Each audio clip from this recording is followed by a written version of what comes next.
There is your main event for WrestleMania. John Cena.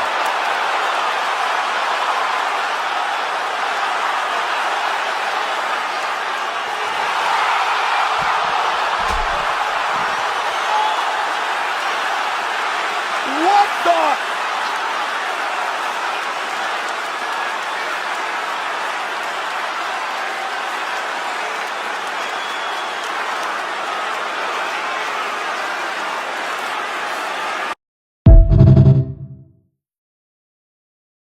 So, the WWE Universe is in shambles. John Cena did the unthinkable, and he finally broke bad. Yes, he went heel. We have lots to discuss. Let's go.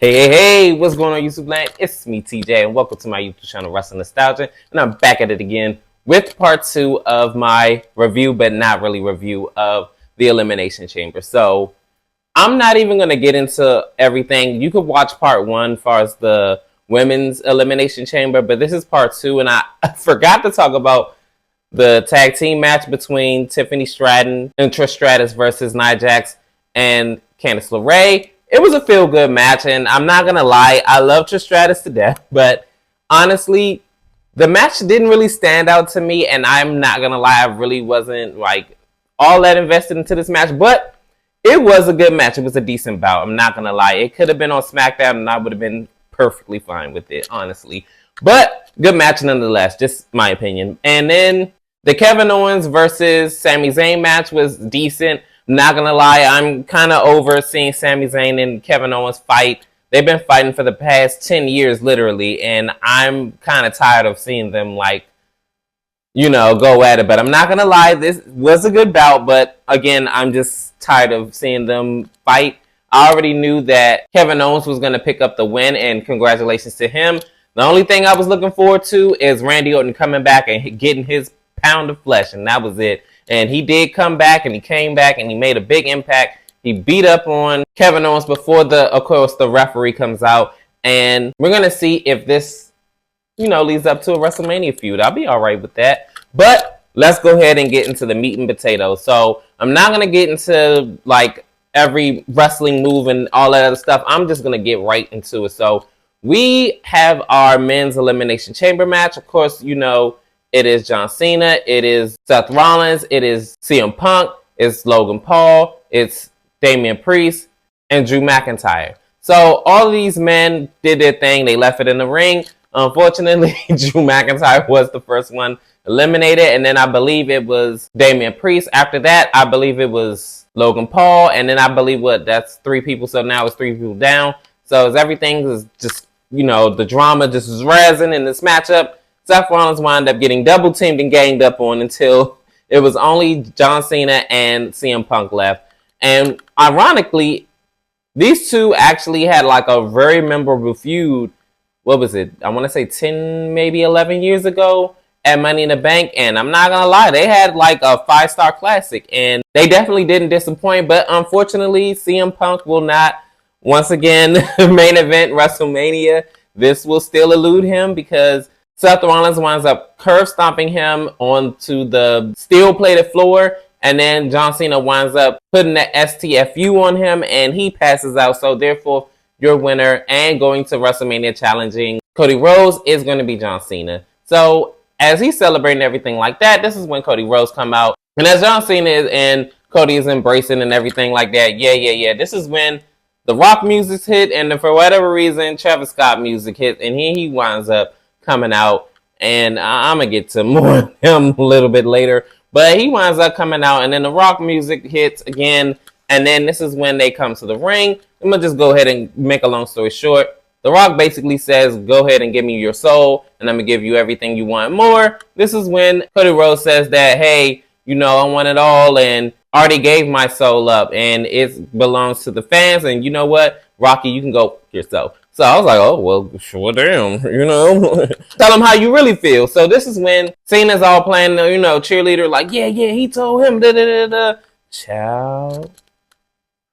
So as Cody Rhodes and John Cena are embracing, this is when John Cena looks to The Rock, and The Rock says this, basically, go ahead and off him. So in the way John Cena did the death stare at The Rock, oh my goodness, he might as well be pushing up daisies, because that was that was a look. But anyways, John Cena winds up kicking him in the never regions, and then he winds up proceeding to beat him down for about like 5 minutes, like just beating him up. He wound up taking one of Cody's watches and then slamming it in his head, and then he wound up taking a microphone, slamming that in his head. Then he winds up taking his championship belt, slamming that in his head. Like, he just was like a gloving for punishment. And then to make it even worse, The Rock winds up taking off his belt, which has Cody's soul on it, talking about written on the belt, and the death date of his father. And then he winds up proceeding to whip the everlasting piss out of him. And he just kept beating him. And then, like, Travis Scott just looked so out of place. I was like, please just go get out of here. You're ruining the shot. Get her out of here now. Okay, I love you. Me too. Get her out of here. I don't know what in the world was going on with Travis Scott. I was like, goodness gracious, he just looked so out of place. I was like, bruh, get him out of here. And then I remember it looked like he was trying to fold Cody up like an accordion. And then like he just kept pushing him back. And then this is when John Cena like pushed him back down, like, hey, you're doing too much. All right, cool it, bro, cool it. But other than that, I could have did without Travis Scott honestly being there. Like, he just, to be honest, he was really in the way. But when it's all said and done, it looked like John Cena picked his side. He has finally, after 22 years, have gone heel, and he is Breaking Bad. So it is official. John Cena is definitely not allies with Cody Rhodes anymore. So what does this mean for WrestleMania? So if they did this just to do this, and John Cena is basically not going to be here until WrestleMania, or only like a few of the, SmackDown or Raws, and that's it, this was all for nothing. But if he actually is going to be here week in and week out, and, basically sell us this big WrestleMania feud between him and Cody, then I'm here for it. I'll even accept him doing Skypes or whatever, and basically telling the fans themselves or whatever. I'm okay with that. But if he's just going to be gone and then that's it, then this was done in vain. But if the opposite happens, then I'm all right with it. But I was actually here for it because we all knew that Cody Rhodes, like, he was all like, oh, I don't know what I'm going to do. Like the weeks leading up to this, like, we all knew that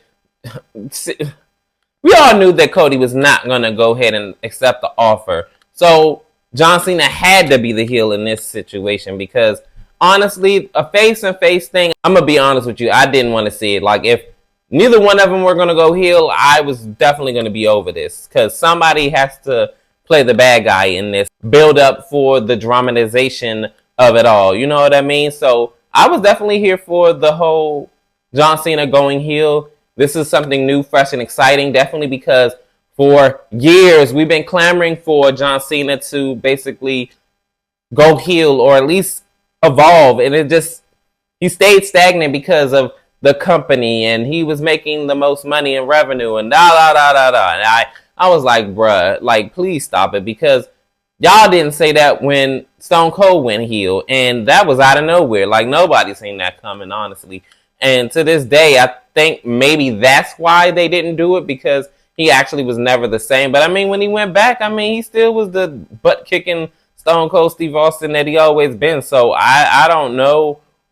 Maybe that's the reason they just didn't see a financial benefit from it. But if the fans were like clamoring for this heel turn, I don't understand why, back when they were in the height of Let's Go Cena, Cena Sucks, era, why they didn't just go ahead and pull the plug. But they did.